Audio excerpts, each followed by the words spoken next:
sabe disso, não. Doutor Fernando Neisser, não é Nasser, é Neisser, mas se aí. escreve com E. Coloca, por favor, no GC já o nome do doutor Fernando, para a gente tirar a dúvida, que o Pedro ficou fazendo aqui. Sim, era parente do Davi Não, Nasser. eu tinha visto o nome Doutor Fernando, obrigado. Tudo Obrigado bem? pela sua vinda, é um prazer. Jornalista do regime militar. Pois é, mas a escrita é com N-E-I-S-S-E-R.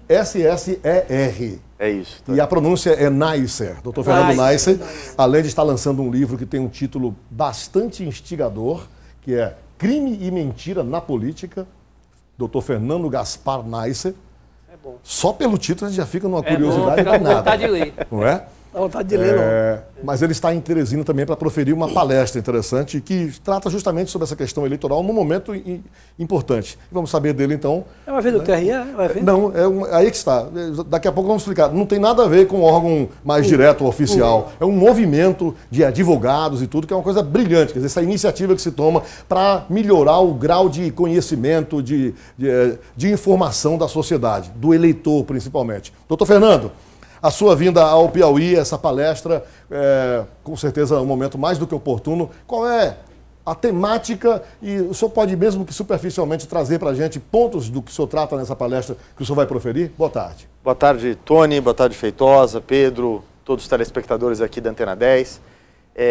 Eu trato nesse livro, e vou tratar na conferência que eu vou proferir amanhã, da questão da influência que a propaganda tem na formação do voto do eleitor.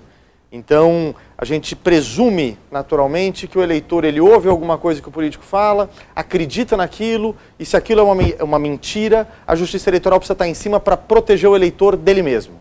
Perfeito. E essa pesquisa que eu fiz, que foi o meu mestrado na USP, hoje transformado em livro, que eu vou lançar hoje à noite no Blue Tree, aqui às 19h40, tenta mostrar que não é bem assim. O eleitor, assim como uma pessoa que vai na feira e ouve o feirante falando que aquela é a melhor maçã do mundo, que é a maçã com o melhor preço do mundo, ele ouve aquilo, balança a cabeça, vai na barraquinha do lado, ouve o outro feirante para tomar a decisão dele.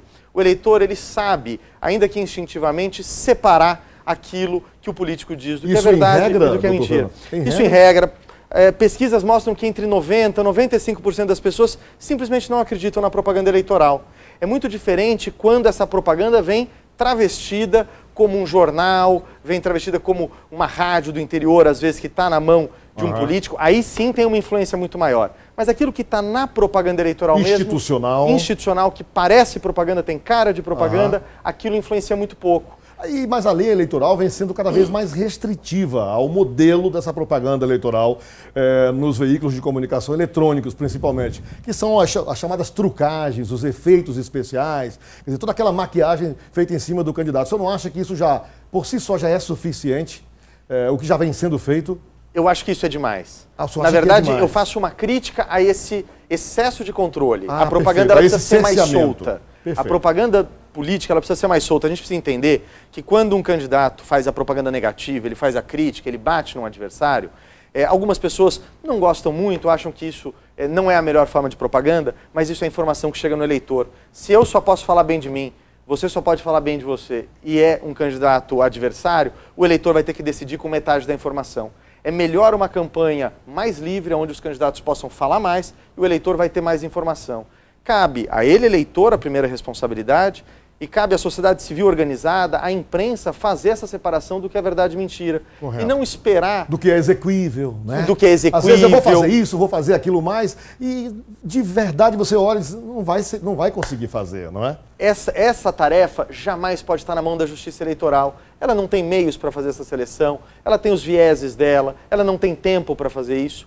É muito melhor devolver esse poder para o cidadão e ele exercer isoladamente ou de forma organizada na sociedade civil, do que a gente esperar um papai e uma mamãe lá em cima, uma Justiça Eleitoral para dizer o que o eleitor pode ouvir e o que ele não pode ouvir. Perfeito. Pedro, Feitosa. Eu queria saber do senhor o seguinte, o senhor considera que na imprensa brasileira ela tem muita, no período eleitoral, ela tem muita propaganda subliminar? Tem.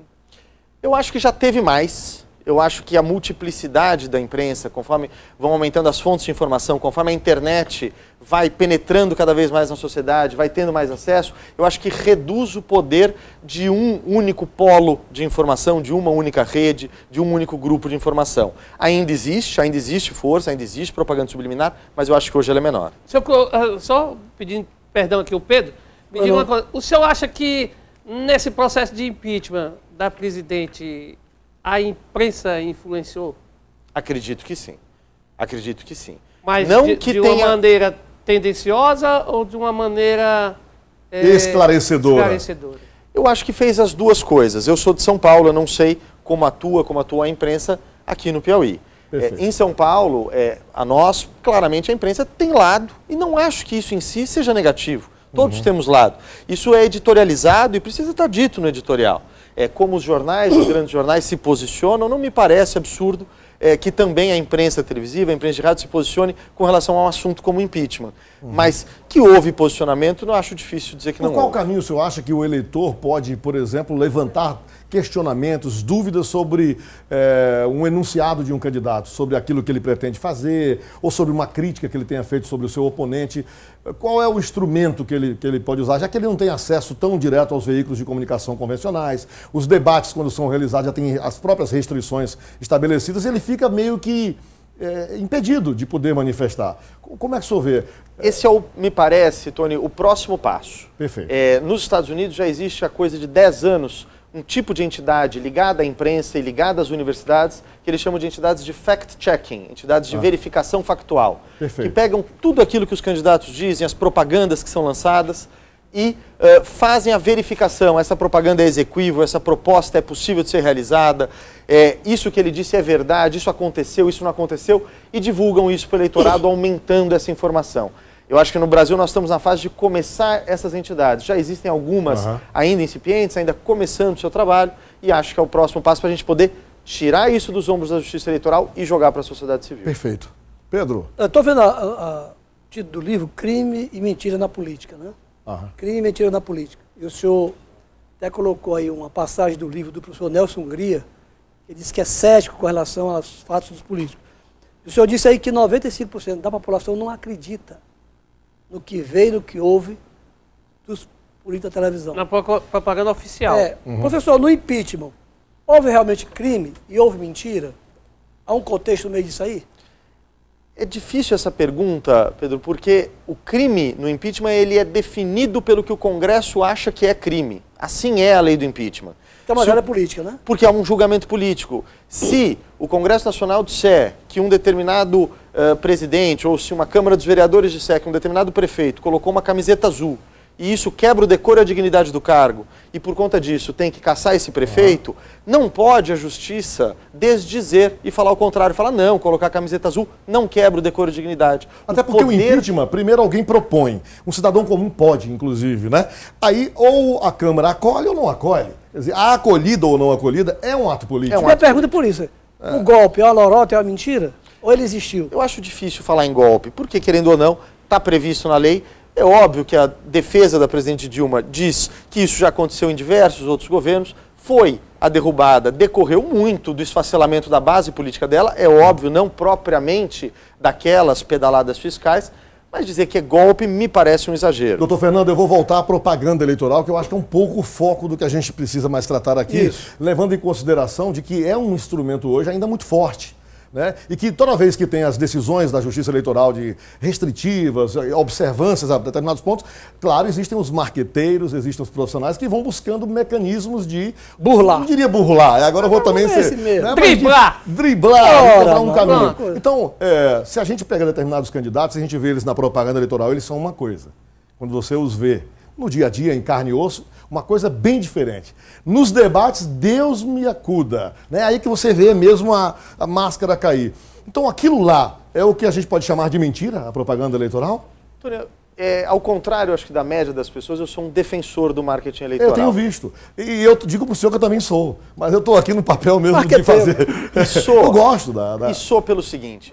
É preciso entender que hoje, no mundo de hoje, que tem 1000 fontes puxando a atenção do eleitor, tem o celular, tem o joguinho, tem o computador, tem a televisão, tem o Netflix, tem a alta resolução. Sim. Eu não posso ter uma propaganda que seja desagradável. Aquela coisa se eu coloco chata, né? uma pessoa um sermão parada, de terno, como eu estou aqui, de terno e gravata falando numa câmera, a chance, ninguém vai assistir. A chance do eleitor olhar e falar, eu acho que eu vou para alguma coisa mais interessante, me parece muito grande. É preciso trazer as pessoas para a política e, querendo ou não, até porque o horário eleitoral já é meio que impositivo, né? Exato. Tá ali, o horário eleitoral gratuito, né?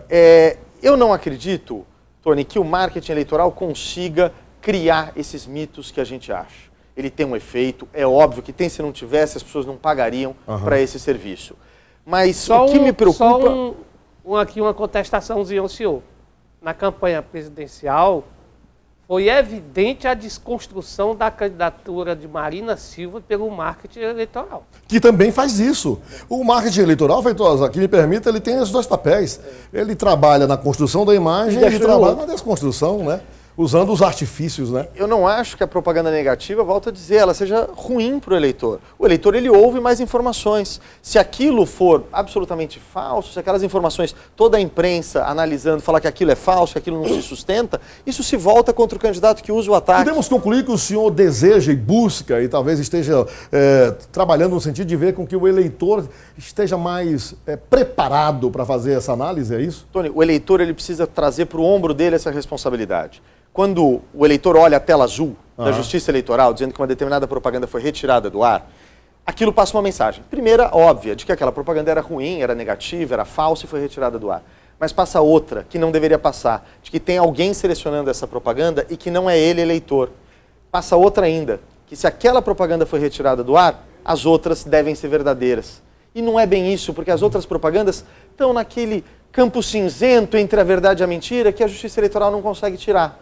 E, portanto, desconstrói o ceticismo do eleitor. Isso me preocupa.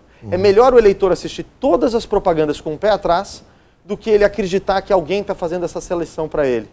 E é por isso que eu acho que a atenção da Justiça Eleitoral ela tem que estar concentrada no abuso do poder político, no uso da máquina, no abuso do poder econômico, que são as questões que desequilibram a eleição, e não na propaganda. Deixa a propaganda rolar. Professor, 95% não se interessa, acho que é mentira. Até porque... Esse número é muito não alto, acreditam. Até porque, eu ilustro isso aqui... 95%. Eu ilustro isso aqui, que tinha um segmento aqui que não podia ver dois políticos brigar, que saía para defender. A quem interessa essa briga, entendeu? Não queria deixar os políticos brigar. Quando as comadres brigam, o segredo se revela. É muito bom. Exatamente. Vamos deixar. Deixa Não é isso aí, tem guerra, que deixar a propaganda. Sabe disso. As pessoas vão saber quem está exagerando, quem não está, quem está mentindo, quem não está. E a propaganda negativa é a que melhor fica na memória do eleitor. Tenta lembrar de 8 anos atrás, 10 anos atrás, uma propaganda que algum candidato falava de um projeto que ia fazer. Não lembro. Mas uma pancada de um candidato no outro, a do gente colo lembra. do Lula em 90. Agora, o senhor há de convir também que, em propaganda eleitoral, falando dela especificamente, todo mundo se transforma em marqueteiro.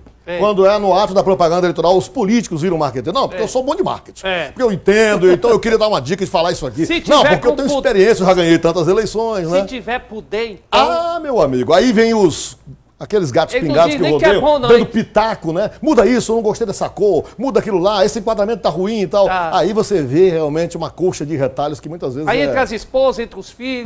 dando pitaco. Não gostei daquele cabelo do senhor, papai. O senhor na televisão ontem. Coisas do tipo. Doutor Fernando, a sua... Mas aí é que nem técnico de seleção brasileira, que todo mundo é também técnico, é verdade. Mas olha, muito boa a sua vinda. Queríamos que o tempo fosse maior, né? Mas quem quiser assistir uma palestra do senhor é amanhã. Amanhã às 16 horas, no Blue Tree Rio Poti vai ser a palestra. Hoje, a partir das 19h40, o lançamento do livro, a gente vai estar lá no Quanto é o livro? Diga aí logo o preço. Por favor. Eu acho que o livro está R$ 75,00. Isso, quem quiser adquirir hoje, à tarde, vai poder adquirir, ter à disposição né? ali às 19h40 e amanhã ao longo do dia. Porque as pessoas encontram com a gente, eu lancei livro. Cadê meu livro? Olha, cadê meu livro? Ora, vai comprar, rapaz. Ajude o autor, né? Cadê meu livro? Olha, Mas quando você receber aqui autografado do livro aqui, eu vou mandar você devolver também. Não, mas aí é diferente. Olha, quando você vê o título aqui, você fica pensando assim, o doutor Fernando ele é contra toda a propaganda eleitoral. E você vê na entrevista que é exatamente o oposto, né? Mas é o marketing do livro. É o marketing do livro. Tá aqui então, hoje o lançamento às 19 horas. No hotel? No hotel. No hotel. E amanhã a sua palestra às 16 horas. 16 horas no hotel também. Pra palestra também paga? Não. Não? É gratuita? Acredito que sim. A palestra deve ser... Então já tá aí. Agora o livro vamos pagar, por favor, não é? Obrigado, doutor Fernando. Obrigado mesmo pela sua vinda. Foi muito importante a sua presença. Voltando ao Piauí, venha mais vezes à bancada. Muito obrigado. É um prazer. Bom, nós vamos